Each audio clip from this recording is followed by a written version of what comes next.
iglesia no puede resignarse a verlos ir. La iglesia debe entender su gran responsabilidad, debe entender su gran tarea. Y yo creo que hay una forma extraordinaria para atraer a otros y para hacer que otros vuelvan nuevamente a la experiencia de la fe. Hace unos días atrás hicimos el experimento. Hablamos precisamente con un descarriado. Y en lugar de confrontarlo, ¿por qué dejó al Señor? ¿Qué circunstancias hubo? En lugar de preguntarle, ¿qué te hizo el Señor que lo dejaste? Simplemente me di a una tarea sencilla. Decirle lo siguiente: ¿sabes algo, fulano? Que cuando Dios te salvó, Él determinó salvarte en su eternidad. ¿Sabes que cuando Dios determinó tomarte en sus brazos, Él lo determinó en su eternidad? ¿Sabes algo? Que aun cuando tú te sientes lejos, aun cuando tú te sientes distante, para Dios todavía tú estás cerca de su corazón. Para Dios todavía tú estás cerca de su alma. ¿Sabes tú que todavía tú sigues siendo el nene de Dios? No había terminado yo de hablar cuando ya este hombre estaba llorando.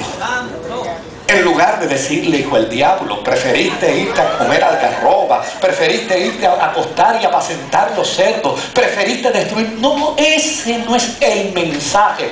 La parábola del padre amante pone a la iglesia en la perspectiva justa. Ahora bien, yo sé que lo que voy a decir probablemente resulte ser controversial para quienes se identifican con esas dos corrientes, arminianas o calvinistas. Aquí los estudiamos a ambos. Recientemente, en el estudio bíblico que damos los martes, estudiamos a Calvino y estudiamos a Arminio. ¿Y sabe a qué conclusión llegamos en el estudio? Llegamos a la siguiente conclusión. El problema del calvinismo y del arminianismo se agravó entre ellos por culpa de los políticos de Holanda. Una vez más, los políticos tienen responsabilidad. Fueron los políticos de Holanda los que crearon el monstruo de la controversia y de la polémica arminiana y calvinista. ¿Sabe por qué? Porque a fin de cuentas, ambos, Calvino y Arminio, ambos creían en la soberanía de Dios. Ambos creían en la predestinación.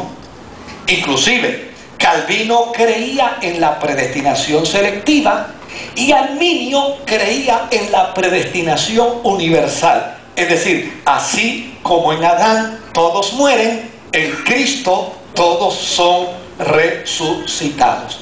¿Cuál era la opinión que tenía Calvino con respecto a los descarriados? Calvino decía, los descarriados no se pierden. Y por el otro lado, ¿cuál era la opinión de Arminio? Pues Arminio decía, ellos siguen siendo hijos de Dios, pero tienen que volver a la fe, porque la clave en la fe es la perseverancia. Si usted escucha bien, ¿sabe qué fue lo que faltó en ese proceso teológico de Calvino y Arminio? Lo que faltó fue la oportunidad de que ambos se sentaran, porque desde luego, cuando Arminio empezó a refutar a Calvino, ya Calvino había muerto. Pero si ellos se hubieran juntado los dos y hubieran conversado, yo les aseguro que probablemente hubieran tenido más puntos de acuerdo que puntos de discordia. Ahora, indistintamente la polémica que esto pueda provocar desde el punto de vista de la opinión de los arminianos y desde el punto de vista de la opinión de los calvinistas, lo cierto es que muchos descarriados abandonan la fe porque son maltratados en las iglesias.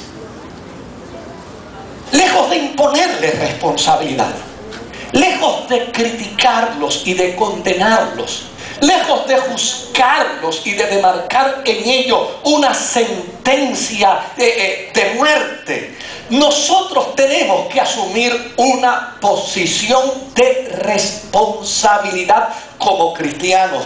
La razón por la que muchos descarriados abandonan la fe es porque son maltratados en medio de las congregaciones. Otra razón por la que muchos abandonan la fe es porque se sintieron manipulados dentro de una congregación, y después que fueron manipulados al antojo de sus líderes, y después que fueron manipulados al capricho de los líderes religiosos en los que ellos perseveraban, finalmente se frustraron porque los dejaron abandonados en el camino, moribundos y casi muertos. Otra de las razones es porque muchos de los descarriados fueron condenados por dogmas que no pudieron tolerar.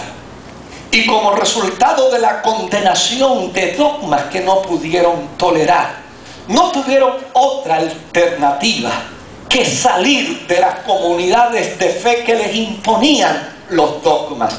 Y desde luego hay un problema en la psiquis del ser humano. Si esto es lo que yo aprendo y salgo de aquí, ¿sabe cuál es el problema? Que entrar en un proceso de adaptación para otro lugar es un problema y es una situación que me toma tiempo. Y muchos de estos descarriados, simplemente sintiendo la presión de los dogmas, abandonaron las iglesias, pero en su psiquis quedó el pensamiento de que así es la fe, así es la religión, así es la doctrina, así es como se tiene que vivir. Ellos no pueden cumplir con la doctrina, pero tampoco pueden servir a Dios en un lugar donde sus dogmas y doctrinas no puedan ser observadas.